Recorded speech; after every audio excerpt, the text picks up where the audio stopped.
All right, hey everybody, this is Dave, independent outsider, and I wasn't going to do one of these. I was going to rest for a day. But I started reading this article from The Economist, and I apologize because my computer isn't set up for screen share. I would do a screen share. And I'm just going to read this while I'm holding my phone because it's crap like this that we need to that we need to call out. Hey Pete, how you doing? Welcome to my show, which is basically me holding my phone, reading an article. Um, this is an article. Person who wrote it doesn't even have the balls to put their name on it. It's an article from from from the Economist called "America Divided: Why Midterms Matter." Well, politicians are making Americans miserable. The elections offer a chance to change. If the politicians are making us miserable, what the fuck's going to change if we elect another politician? Just asking the question. Well, I know but this article is pretty fucked up. And now it's not scrolling, of course. My computer is against me. Hold on. There we go. All right. As America prepares to go to the polls November 6th, the country is more divided and angry than it has been in decades. Campaigning for the midterms has been marred by politicians routinely treating each other as rogues, fools, or traitors, which is every election, in my opinion. They mudsling every election. In recent days, and this is where it gets me all riled up. A supporter of President Donald Trump has sent bombs to 14 of his opponents. Okay, right there. Hold up. And Pete, you were the one that brought this up to me. Um, in the gentleman's uh, Caesar Sayoc was the or Caesar Altieri. He was the bomber that they're talking about. Uh, there were quote unquote pieces of evidence that he had been a registered green on his Instagram feed, which means absolutely nothing. That he was he self-described himself as a crisis actor for open societies, which means absolutely nothing.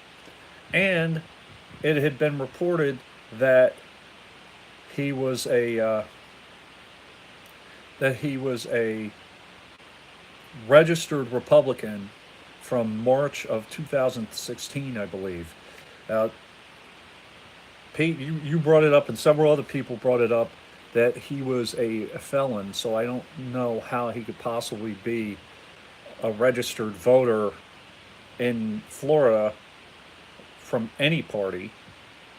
And also, they're kind of painting this guy as a spokesman for Trump.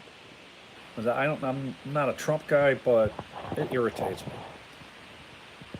And a white supremacist has murdered 11 worshippers at a synagogue, the worst anti Semitic act in America's history. And again, I don't know what that has to do with the election, but okay. Toxic federal politics is America's greatest weakness. No, toxic politicians are America's greatest weakness. Money and corruption in politics is America's greatest weakness. It prevents action on pressing real issues from immigration to welfare. It erodes Americans' faith in their government and institutions. So basically, they're throwing the blame off of the politicians. It's the politics, toxic federal politics, not politicians, corrupt asshole politicians. I don't like the wording in this article. It dims the beacon of American democracy abroad. Okay.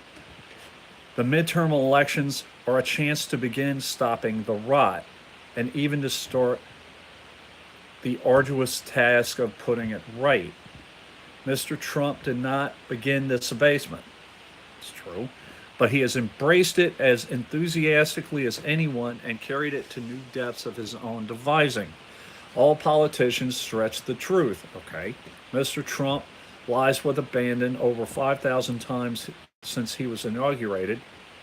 I guess they're keeping track. According to the Washington Post. Oh, yeah, like I completely believe the Washington Post. His deceit is so brazen and effective that many of his supporters take his word above any of his critics. Now, blind following of any politician is a mistake. I agree with blind following anybody. Let's see, Maxine Waters, Hillary Clinton, Beto O'Rourke, or Ted Cruz. You know, any of these guys. Let's see. His deceit is so brazen and effective that many of his supporters take his word above any of his critics, especially those in the media, and seemingly in the face of all the evidence.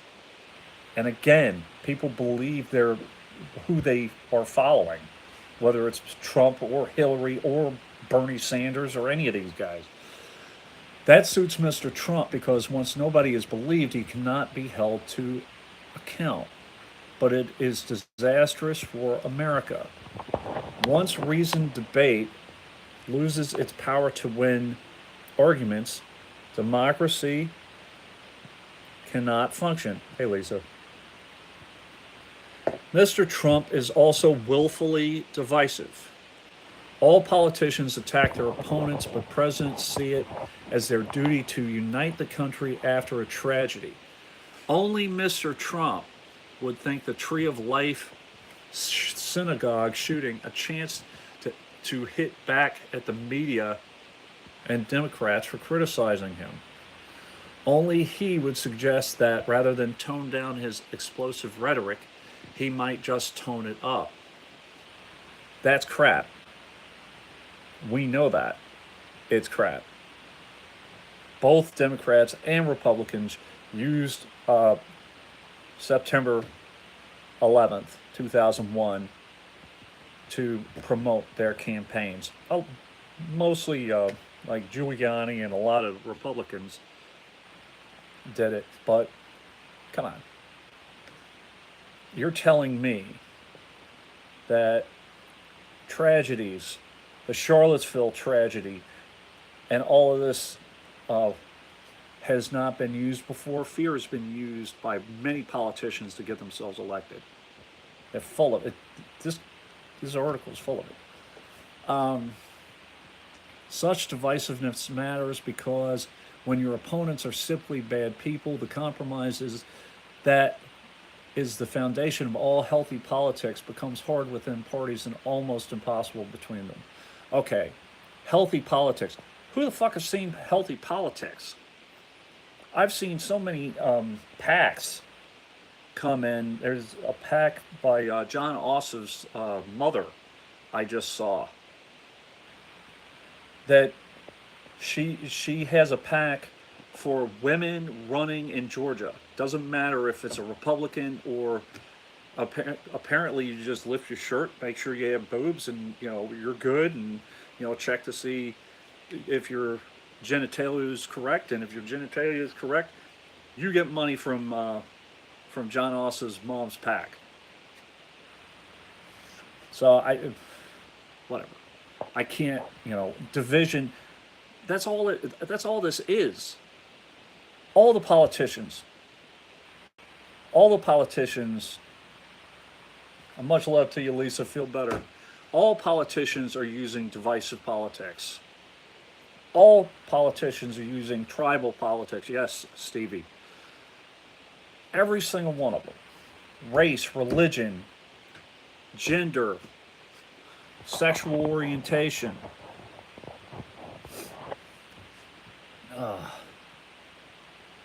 Not the only politician to wallow in division, just the most powerful one and the most accomplished.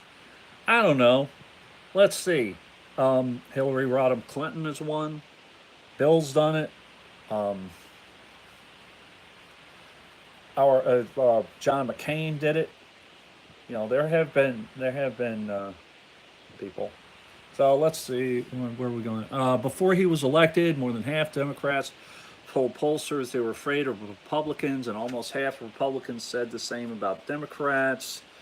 After a Republican was shot by an unstable gunman last summer, leading Democrats expressed outrage at the idea that their rhetoric had played any part. Yet they used the attempted bombings and the synagogue shooting to begin a debate about the precise degree of presidential responsibility for domestic terrorism. I don't know if that's really clear in the article. I mean, that's a good point. Um, Democrats tend to be just as much of hypocrites as it comes to Republicans with doing that. Let's see. America's democracy is robust. It was designed to be. No, it's not robust. However, one by one, its institutions are being infected with toxic polarization. Congress caught the bug in the 1990s when Newt Gingrich was Speaker. The media has also fallen victim to partisan skepticism among audiences, if not also among contributors. Just 11% of strong Trump supporters believe the mainstream media, whereas 90% of them trust. Okay.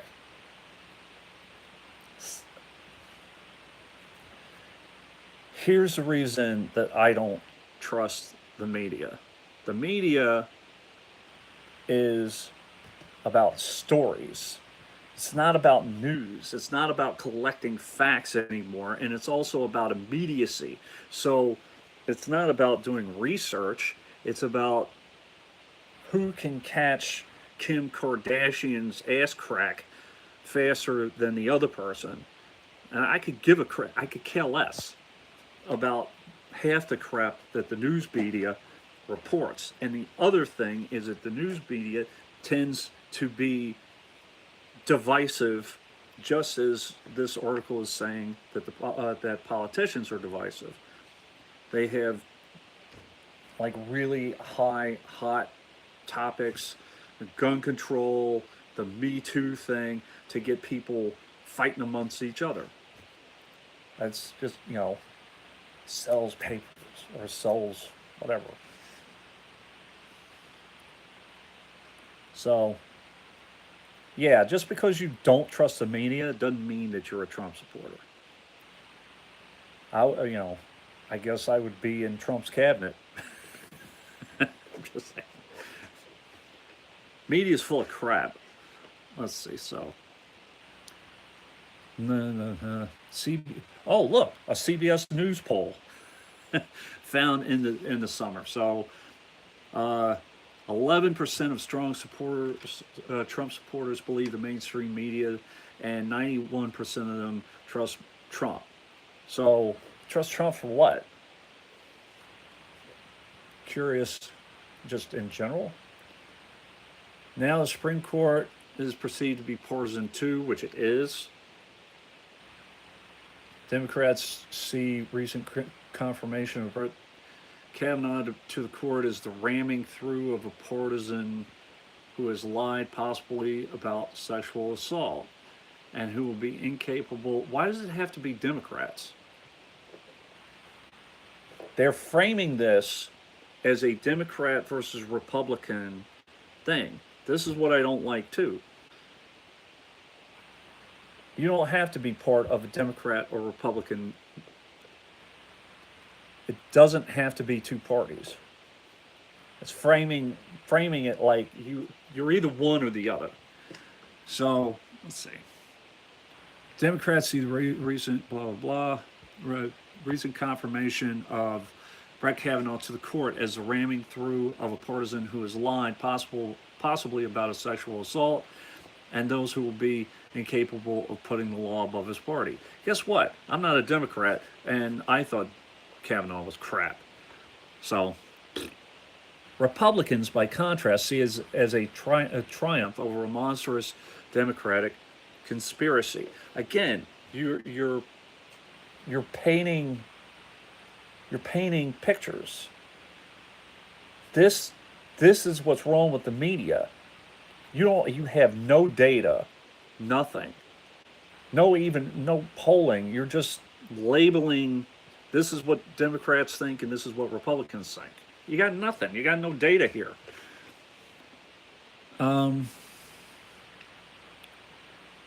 Republicans, by contrast, see as a triumph over a monstrous Democratic conspiracy to keep a decent man down. A dishonest executive conniving with the fawning legislature and empowered by a partisan judiciary. Were it to come to that, America would be in grave trouble. What is to be done? Oh, they're going to tell me what I'm going to do now. What can I do? Please, let me know. I bet you it's vote. Oh, wait a minute. Oh, just as American politics did not sour overnight, so the route forward is by many small steps. Beginning with the elections. Fuck you. Okay? Fuck you. You just said that politicians are fucked, and now you're telling me that the solution is to elect them. Shut up. And oh God. And the first of those steps is for the House at a minimum to switch to Democratic control. Okay. Now I'm going to stop this for a minute. My Democratic candidate for the House, her name is Luba Gretchen Shirley. She takes corporate money out the ass. Okay? She does. She's a member of Emily's List. She's supported by the Gates Foundation. She's voiced support for Hillary Clinton. No. Enough is a frick enough. Enough is enough. Okay? I am starting to work with Sarah Friels and Deb Della Piana with a campaign called Obstruct the Vote 2020. Now, Deb has been part of something called Obstruct the Midterms. She's not saying don't vote outright, but she's saying if you have to vote, if you were on the Democratic side, vote for the Greens. If you were on the Republican side before all this happened, vote Libertarian, or don't vote at all. With the House vote, I'm not voting because I don't have someone that I feel is representing my interest. Luba Gretchen Shirley is not going to do anything. I don't care how many kids she has. I don't care it's just about big money. It's about money. And Pete King, he's been in office in my district since it was gerrymandered in 2013, and he's just about holding his seat, and So I don't see any of these guys doing anything. So for this article to say politics is divisive and horrible, and the best way to do it is to get involved in politics. You guys listen to yourself talk. You're talking in a circular manner. So, okay, so we're talking about voting and switching to Democratic control. You're full of shit, but let's continue with the article. This matters because Mr. Trump should be subject to congressional oversight. Trump is bad. Trump is evil. Trump. So this is okay. He shows contempt for the norms that to varying degrees constrain past presidents, whether by refusing to release his tax returns, mixing official and private businesses, bullying officials working in, say, the Justice Department who should be independent. Congress should hold hearings to investigate such behavior. I don't know. What about droning American citizens? Uh, what about lying to Congress, which did get Mr. Clinton impeached? What about all the different crap that other presidents have done? Now all of a sudden, and I'm not saying, you know, don't investigate Donald Trump. Investigate him. And if something comes along, absolutely nail him. But what's there? Do you have something? Stop calling for an investigation unless you have something. I think he's a stooge. I think he's just a stooge for big corporate jackasses. But what do you have? All right, so refusing to release blah blah blah. Congress should hold hearings to investigate such behavior. Oh, and what about Maxine Waters? Can we kick her crazy ass out? Telling people to basically assault people that don't believe what they. I mean, come on. You when the whole Sarah Huckabee Sanders thing at the restaurant happened, Maxine was telling people, "Yeah, absolutely, don't serve them. Do this and do that." Okay, but House Republicans have repeatedly failed to do this, neglecting their constitutional responsibility, faced with the judgment of intelligence services. Oh, Jesus Christ. That Russia intervened in the presidential election, for instance. They subpoenaed the officials overseeing the investigation so as to make their work harder. Their abdication of responsibility means that a continued Republican majority in the House would eventually imperil the rule of law. Okay. For Democrats to win control of the House in the long run would benefit both parties. I don't see how it really does anything. It just continues the fucking game. It continues back and forth, cycle and circle of hell. You know, Republicans are bad, Democrats are good. Now the Democrats are bad. Maybe the Republicans can do better. How long are we going to play this stupid ass game?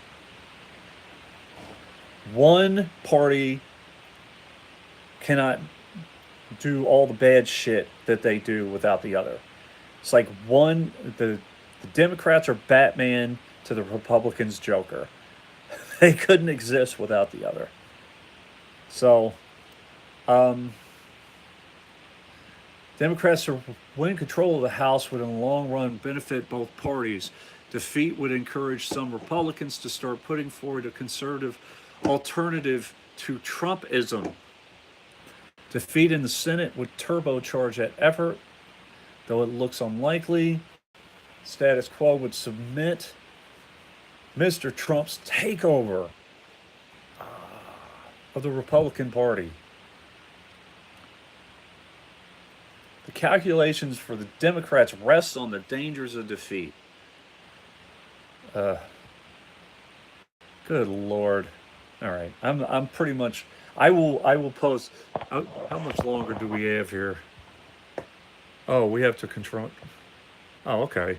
Well, it's not that much more, so I guess I'll read the whole damn thing. Okay. So, faced with the judgment of the intelligence services that Russia intervened in the presidential election, For instance, they subpoenaed the officials overseeing the investigation so as to make their work harder. The abdication of responsibility means that a continued Republican majority in the House would eventually imperil the rule of law. For Democrats to win the control of the House would, in the long run, benefit both parties. Defeat would encourage them. Oh, that's what I just read. So, don't cement Trump's takeover of the party. The calculation for the Democrats rests on the danger of defeat. Even now, they're in the midst of an argument between the center and the radical wing of the party. I want to know what the radical wing of the party is.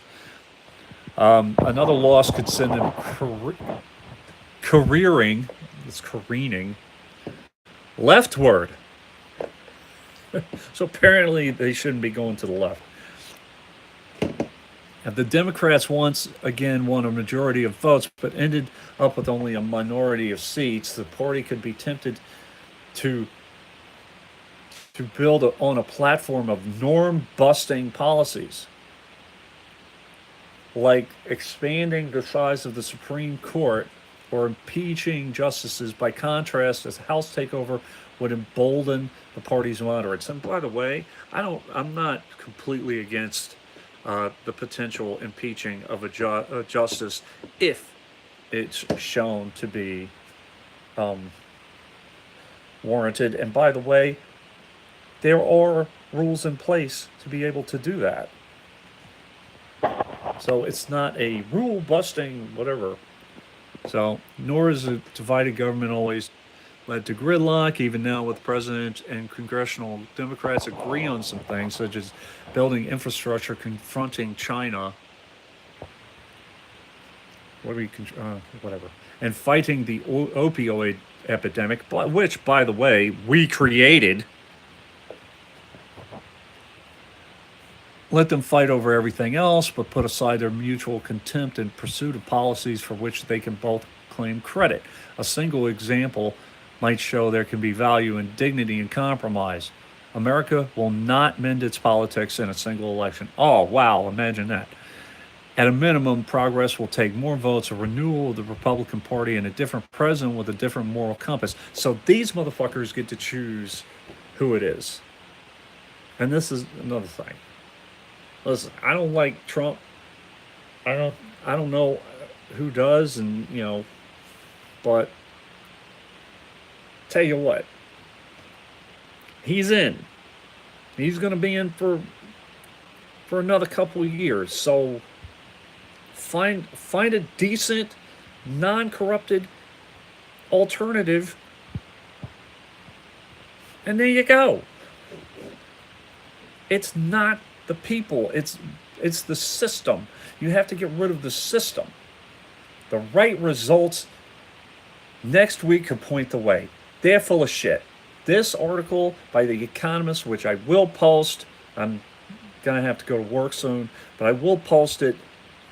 This is the kind of bullshit that's spewed that gets people all stirred up and all, like, oh, maybe my vote count.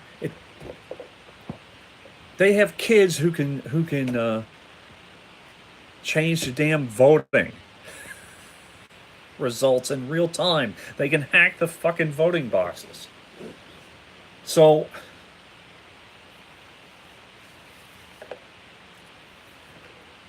money out of politics is a start. Stopping listening to this kind of shit is the next thing. Listening to one another and talking to one another and talking to people, talking to your neighbors and building up neighborhoods. That's the next step. Okay. But listening to this bullshit, how your leaders have your back. When was the last time one of your Congress people had your back?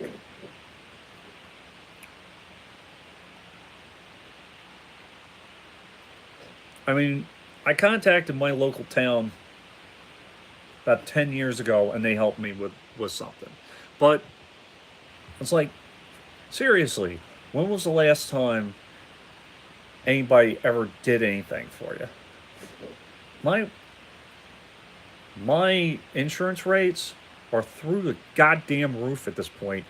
My insurance rate, if I keep the insurance company that I have right now, doubled from about $250 a pay period, which is $500 a month for a self plus one with me and just me and my wife, to $500 a pay period. I think it's $1,006 a month. Okay. Tell me, what are they going to do? They're going to think about it. Enough. This article just got me shaking. So, thanks everybody. Thanks for coming on. This was a long thing, but if you guys want to vote, go out and do what you're gonna do. What am I gonna tell you? Personally, I wouldn't vote for a Democrat or a Republican. If that's what you're gonna do. All I ask is that after you do it, follow the people that you vote and see if your vote actually helped your community or whatever. Just hold that person accountable and hold yourself accountable for making that vote. Because anybody that I vote for, I'm friggin' holding accountable. So, and just look at people before. Don't just vote. Vote blue no matter who, and don't vote green just because they're green, or independent just because they're independent, or libertarian just because they're libertarian. Do some research. That's all I have. And don't be pressured. No pressure.